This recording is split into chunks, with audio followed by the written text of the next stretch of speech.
Welcome to the Aberration Containment Protection Foundation.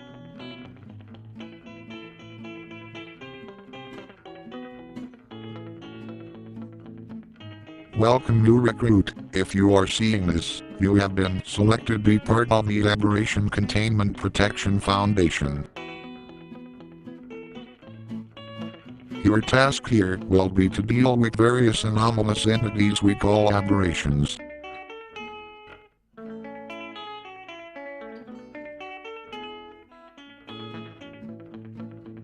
In 1963, astronomers detected a phenomenon that should not have existed. For exactly 11 minutes, every radio telescope in Earth received the same transmission. It contained no language, only breathing.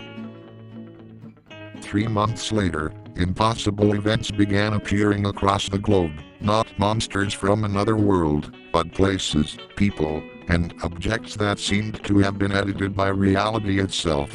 Scientists called these events aberrations. The ACPF was formed to deal with these aberrations.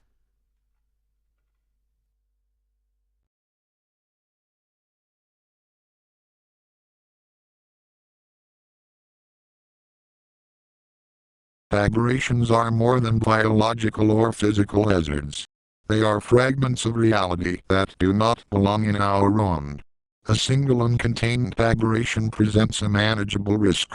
However, when the amount of aberrations crosses a threshold, they begin to destabilize the structure of reality. Reality attempts to correct these inconsistencies by rewriting itself around them.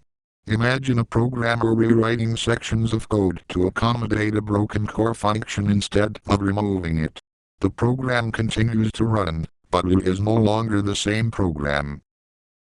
The Foundation refers to these incidents as reality rewrite events. Preventing them is our highest priority. Containment preserves reality.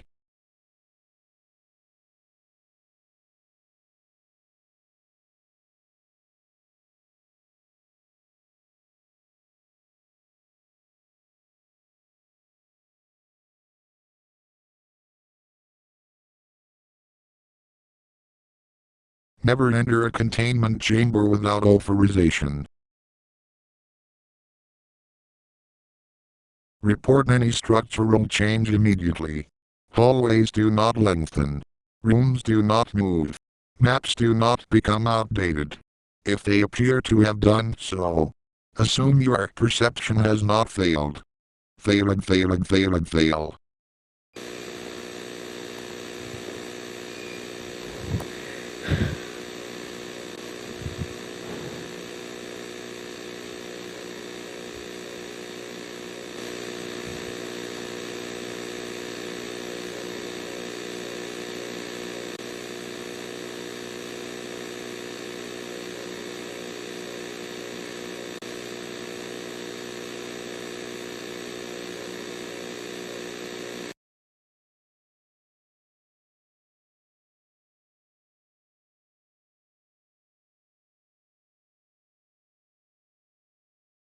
Never ignore small inconsistencies. Most catastrophic containment failures begin with insignificant observations.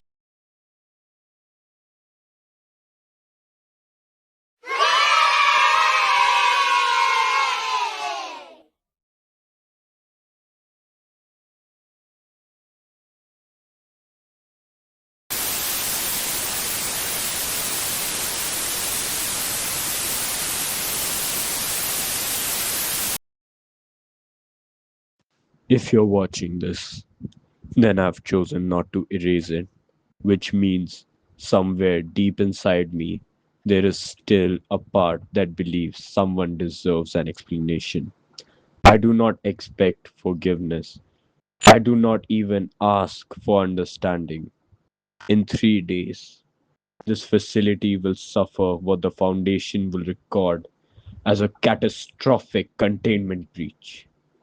This is the phrase they will use. It is clean, clinical, comforting. They always preferred words that made the impossible feel manageable. They will tell you that I betrayed my oath. Perhaps I did. But an oath to a lie is no virtue. For 27 years, I stood where you stand.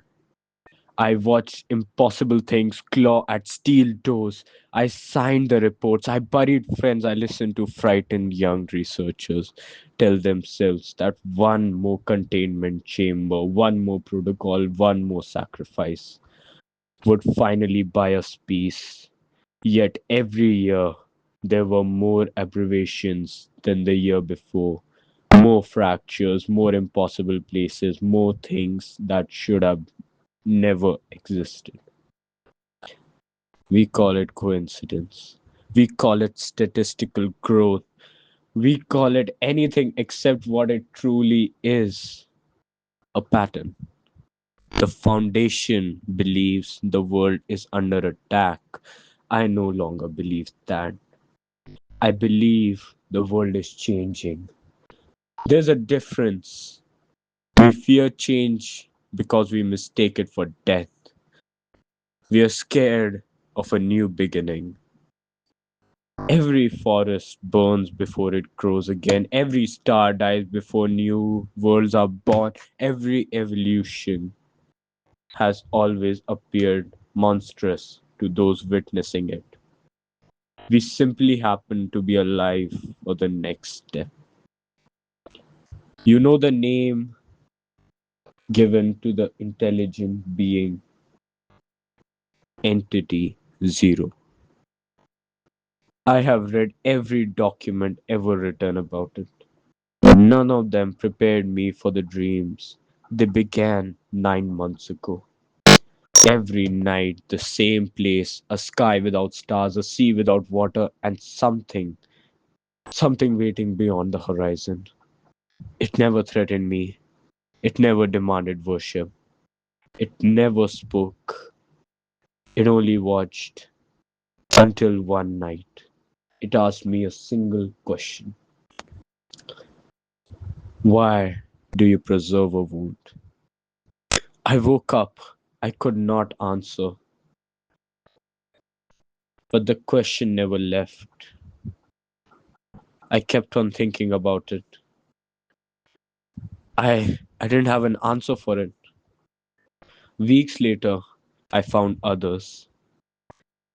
Men and women I've worked beside for years, brilliant people, honest people. They had been dreaming too.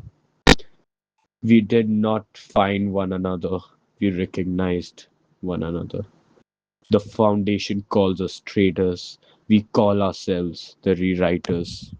Not because we seek destruction, but because we embrace the truth. Every aberration we imprison, every crackle we seal, every impossible thing we force back into the darkness, we delay what was always coming. We mistake delay for victory, we mistake fear for duty, we mistake stagnation for life. And we have built an organization devoted to stop the tide, one handful of water at a time. I know what will happen in 3 days. I know people will die. Some of them are my friends. Some of them trained me. Some of them trusted me with their lives. Their names will stay with me for whatever remains after this world. Do you do you think what burden is easy? Do you think that burden is easy? Do you think conviction silences grief? It does not. It does not. Every name is another stone I will carry, another shackle to my chains. But history has never changed without demanding unbearable pain. The, the caterpillar does not survive becoming the butterfly. The seed does not survive becoming the tree. We mourn the shell because we cannot yet imagine what comes after it. 3 days. In 3 days, I will open the doors, not because I hate mankind, but because I can no longer mistake a prison for a sanctuary. You will call it betrayal years from now, if there are still years. Perhaps someone will call it mercy, or perhaps they will no longer remember either worlds. It no longer matters. We have mistaken God's silence for his approval. We have mistaken his absence for our authority. We keep trying to preserve a world whose author has already put down his pen. God abandoned us for a reason.